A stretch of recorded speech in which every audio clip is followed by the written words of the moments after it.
PR work തന്നിട്ടുണ്ട്. ഇവരുടെ photo ഞാനിവിടെ സേഫ്റ്റി ടാങ്ക് ആണ്. മനുഷ്യന്റെ ശരീരത്തിലുണ്ടാവുന്ന വേസ്റ്റുകളൊക്കെ അവിടെ ഡംപ് ചെയ്യുന്നത്. Hello friends, welcome back to my YouTube channel. എൻ്റെ ഇന്നത്തെ വീഡിയോയിലേക്ക് എല്ലാ കൂട്ടുകാർക്കും സ്വാഗതം. എൻ്റെ ഇന്നത്തെ വീഡിയോ എന്ന് പറയുന്നത് മറ്റൊന്നുമല്ല, ഇന്നലെ നമ്മുടെ ബിഗ് ബോസ് വീട്ടിനുള്ളിൽ നടന്ന ചെറിയൊരു വീഡിയോ നിങ്ങളിലോട്ട് എത്തിക്കുക എന്നതാണ്. അതിനു മുന്നേ ഞാനൊരു കാര്യം പറയാം. എൻ്റെ വീഡിയോയ്ക്ക് താഴെ കുറച്ച് പേരെങ്കിലും വന്ന് കമൻറ്റ് ചെയ്യുന്നുണ്ട്, എന്തുകൊണ്ട് രേണുവിനെ പറ്റി മാത്രം വീഡിയോസ് ചെയ്യുന്നു, രേണുവിൻ്റെ ഫ്രണ്ടാണോ, രേണു PR വർക്ക് തന്നിട്ടുണ്ടോ എന്നൊക്കെ. അവരോടൊക്കെ ഞാനൊരു കാര്യം പറയാം. രേണു എൻ്റെ ഫ്രണ്ട് അല്ല. ആക്ച്വലി ഇനി എൻ്റെ ഫ്രണ്ട് ആണെങ്കിൽ കൂടെ ഫ്രണ്ടാണ് എന്ന് പറയാൻ എനിക്ക് ഒട്ടും മടിയോ കാര്യങ്ങളൊന്നും ഇല്ല. രണ്ടാമത് ഞാൻ PR വർക്ക് എടുത്തിട്ടുമില്ല. ചില വീഡിയോസ് സോഷ്യൽ മീഡിയയിൽ കാണുമ്പോൾ അതിനെതിരെ റിയാക്ട് ചെയ്യണം എനിക്ക് തോന്നുന്നുണ്ട്, അതുകൊണ്ട് റിയാക്ട് ചെയ്യുന്നു എന്ന് മാത്രമേ ഉള്ളൂ. കൂടാതെ എന്നെ സപ്പോർട്ട് ചെയ്യുന്ന ഒത്തിരി പേരുണ്ട്, അതായത് എൻ്റെ വീഡിയോസ് താഴെ കമൻറ്റ് ചെയ്ത് സപ്പോർട്ട് ചെയ്യുന്നവർ. അവരോടെല്ലാം എന്നും സ്നേഹം മാത്രം. നിങ്ങളുടെ സപ്പോർട്ട് ഇതുപോലെ എന്നും കൂടെ ഉണ്ടാകണം എന്ന് ഞാൻ ആഗ്രഹിക്കുന്നു. ഇനി ഞാൻ എന്തുകൊണ്ട് രേണുവിനെ സപ്പോർട്ട് ചെയ്ത് വീഡിയോ ഇടുന്നു എന്നുള്ളതിൻ്റെ ഒരു ചെറിയൊരു കാര്യം കൂടെ പറഞ്ഞതിന് ശേഷം ഇന്നത്തെ വീഡിയോയിലോട്ട് പോകാം. അതായത് രേണു ഇന്ന് ഫേസ് ചെയ്യുന്നത് നമ്മുടെ സമൂഹത്തിൽ പല സ്ത്രീകളും ഫേസ് ചെയ്യുന്ന ഒരു കാര്യമാണ്. മറ്റൊന്നുമില്ല, ഇപ്പോൾ ഭർത്താവ് മരിച്ചു കഴിഞ്ഞാൽ അവരൊരു നല്ല ഡ്രസ്സ് ഇടാൻ പാടില്ല, പുറത്തു പോകാൻ പാടില്ല, ജസ്റ്റ് ഒരു കോൾ വിളിക്കാൻ പാടില്ല, ഇങ്ങനത്തെ ഒത്തിരി കാര്യങ്ങൾ. അവർക്കെല്ലാം ഒരു ലിമിറ്റേഷൻ കാര്യങ്ങൾ. അതിൽ ഉപരി അവർ പോവുകയാണെങ്കിൽ അവർ പിഴച്ചവളാണ്, അങ്ങനെയാണ്. ഇന്ന് രേണു എന്തൊക്കെയാണ് കേൾക്കുന്നത് അത് തന്നെയാണ് നമ്മുടെ സമൂഹത്തിലെ പലരും കേൾക്കുന്നത്. അപ്പോൾ ഈ ഒരു കാര്യം നമ്മുടെ സുധി എന്ന് പറയുന്ന കലാകാരൻ നമ്മുടെ സോഷ്യൽ മീഡിയയിലും അത്ര പബ്ലിസിറ്റിയായി ഉണ്ടായിരുന്നത് കൊണ്ട് അദ്ദേഹത്തിൻ്റെ മരണശേഷം ഈ സോഷ്യൽ മീഡിയയിൽ നിന്നും രേണു സുധി കേൾക്കുന്നു എന്നത് മാത്രമേ ഉള്ളൂ വ്യത്യാസം. അല്ലാതെ നമ്മുടെ നാട്ടുകാരും നമ്മുടെ നാടും ഈ പറയുന്ന സോഷ്യൽ മീഡിയയിൽ ഇപ്പോൾ രേണു സുധിയെ കരിവാരി തേക്കുന്ന എല്ലാവരും ഈക്വലാണ്, എല്ലാവരും ഒരുപോലെയാണ്. ഇതുപോലത്തെ ഒരു സംഭവമാണ് നമ്മുടെ ബിഗ് ബോസ് വീട്ടിനുള്ളിലും ഇന്നലെ നടന്നിട്ടുള്ളത്. അപ്പോൾ ഈ ഒരു കാരണം കൊണ്ടാണ് ഞാൻ രേണുവിനെ സപ്പോർട്ട് ചെയ്യുന്നത്. എന്തായാലും നമുക്ക് ഇന്നത്തെ വീഡിയോയിലോട്ട് പോകാം. ഇന്നത്തെ വീഡിയോ എന്ന് പറയുന്നത് മറ്റൊന്നുമല്ല, ഇന്നലെ നമ്മുടെ നടന്ന ബിഗ് ബോസ് വീട്ടിനുള്ളിൽ നടന്ന ഒരു ടാസ്ക് ആണ് ഓമന പേര് നൽകൽ എന്ന് പറയുന്നത്. അതായത് നമുക്ക് ഇഷ്ടമുള്ള ഒരാളെ വിളിച്ചിട്ട് നമുക്കൊരു ഓമന പേര് നൽകാം, നമുക്ക് ഇഷ്ടമില്ലാത്ത ഒരാളെ വിളിച്ചിട്ട് നമുക്ക് മറ്റൊരു പേരും നൽകാം. ഇതിലൊരു പ്രത്യേകത എന്ന് പറയുന്നത്, ഈ നമ്മൾ കൊടുക്കുന്ന പേരിൽ അവർ തിരഞ്ഞെടുക്കുന്ന ഏത് പേരാണോ ഈ പേര് കൊണ്ടായിരിക്കും ഈ ഒരു ബിഗ് ബോസ് സീസൺ 7 അവരെ അറിയുക. അത് ഈ ഒരു പേര് വെച്ചിട്ടായിരിക്കും അവരെ വിളിക്കുക.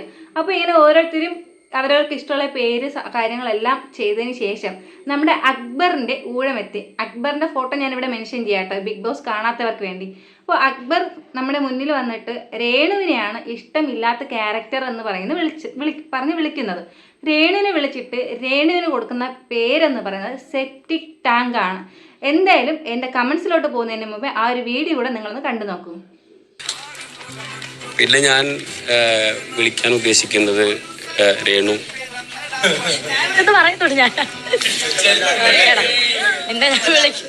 ഇഷ്ടമല്ല.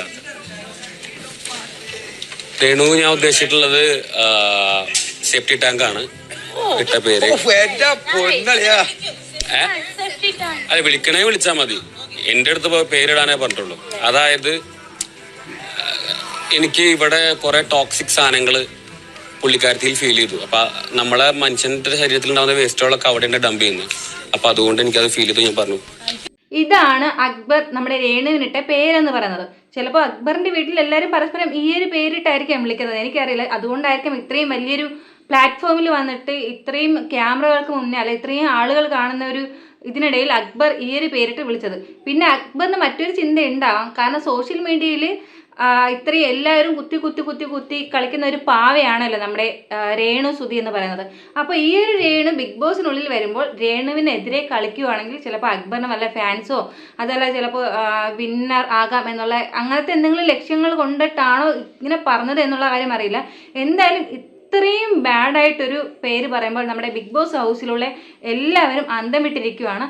അതിനുശേഷം അക്ബർ പറയുകയാണ്, വേറൊന്നും കൊണ്ടല്ല, എല്ലാവരും നമ്മുടെ ബോഡിയിൽ വരുന്ന വേസ്റ്റെല്ലാം നമ്മൾ കൊണ്ട് കളയുന്നത് എവിടെയാണോ അത് അങ്ങനെ എനിക്ക് തോന്നി രേണുവിന്.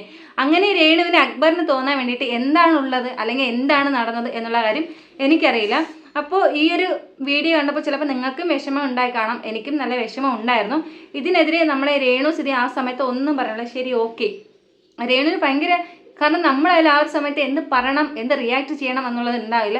അത് തന്നെയാണ് നമ്മുടെ രേണുവിനും ഉണ്ടാകുന്ന ആ ഒരു സിറ്റുവേഷൻ എന്ന് പറയുന്നത്. ഈ ഒരു സിറ്റുവേഷന് ശേഷം നമ്മുടെ രേണു ഈ ഒരു കാര്യം അവിടെ നിന്ന് വേറെ ആരോടും ഡിസ്കസ് ചെയ്യുന്നില്ല.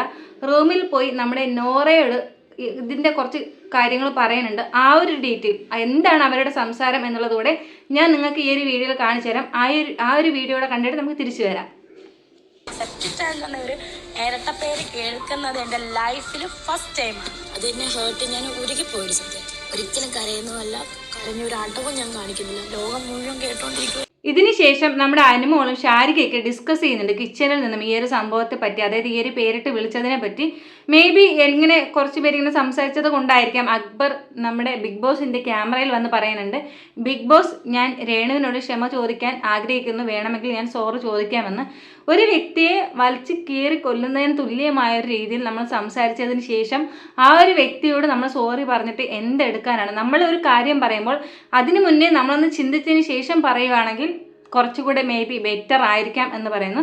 ഇനി ഈ ഒരു സംഭവം എങ്ങനെയാണ് നമ്മുടെ ബിഗ് ബോസിൽ നമ്മുടെ രേണുവിനെ ബാധിച്ചിട്ടുള്ളത് എന്ന് ഞാൻ പറഞ്ഞുതരാം. അതിന് തൊട്ട് മുന്നേയുള്ള ദിവസങ്ങളിൽ വരെ ബിഗ് ബോസ് വോട്ടിങ്ങിൽ ആദ്യം നമ്മുടെ അനുമോളായിരുന്നു ഉണ്ടായിരുന്നത്. തൊട്ട് താഴെ ഇത്രയും ഹെറ്റേഴ്സ് പുറത്തുണ്ടെങ്കിൽ തൊട്ട് താഴെ നമ്മുടെ രേണു സുധിയും എത്തിയിട്ടുണ്ടായിരുന്നു. ഈ ഒരു സംഭവത്തിന് ശേഷം ഇതിനെല്ലാം മറികടന്ന് രേണുവാണ് ടോപ്പ് 1. ഇപ്പോൾ ഉള്ള നിലവിലുള്ള വോട്ടിങ്ങിൽ രേണുവാണ് ഏറ്റവും കൂടുതൽ ഫാൻസ് ഉള്ളത്. 2ാം സ്ഥാനത്തേക്ക് നമ്മുടെ അനുമോളും എത്തിയിട്ടുണ്ട്. അപ്പോൾ ഇത്രയും ഒരു ചേഞ്ച് നമുക്ക് പുറത്ത് ഉണ്ടാക്കാൻ സാധിച്ചു എന്നതാണ് ഒരു നല്ല കാര്യം എന്ന് പറയുന്നത്. ഈ ഒരു നെഗറ്റീവ് ബിഗ് ബോസിനുള്ളിൽ കേട്ടെങ്കിലും അത് പുറത്ത് അതൊരു പോസിറ്റീവായിട്ട് നമ്മുടെ രേണുവിന് കിട്ടി എന്നുള്ള ഒരു കാര്യമാണ്.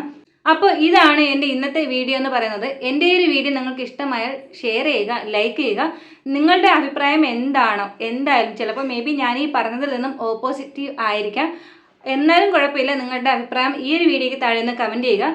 എൻ്റെ ഈ ഒരു വീഡിയോ നിങ്ങൾക്ക് ഇനിയും കാണാൻ ആഗ്രഹമുണ്ട് എങ്കിൽ എൻ്റെ ഈ ഒരു ചാനൽ ഒന്ന് സബ്സ്ക്രൈബ് ചെയ്ത് സപ്പോർട്ട് ചെയ്യുക. നെക്സ്റ്റ് ഒരു വീഡിയോയിൽ ഞാൻ വീണ്ടും വരുന്നതാണ്. അതുവരെ ബൈ ബൈ.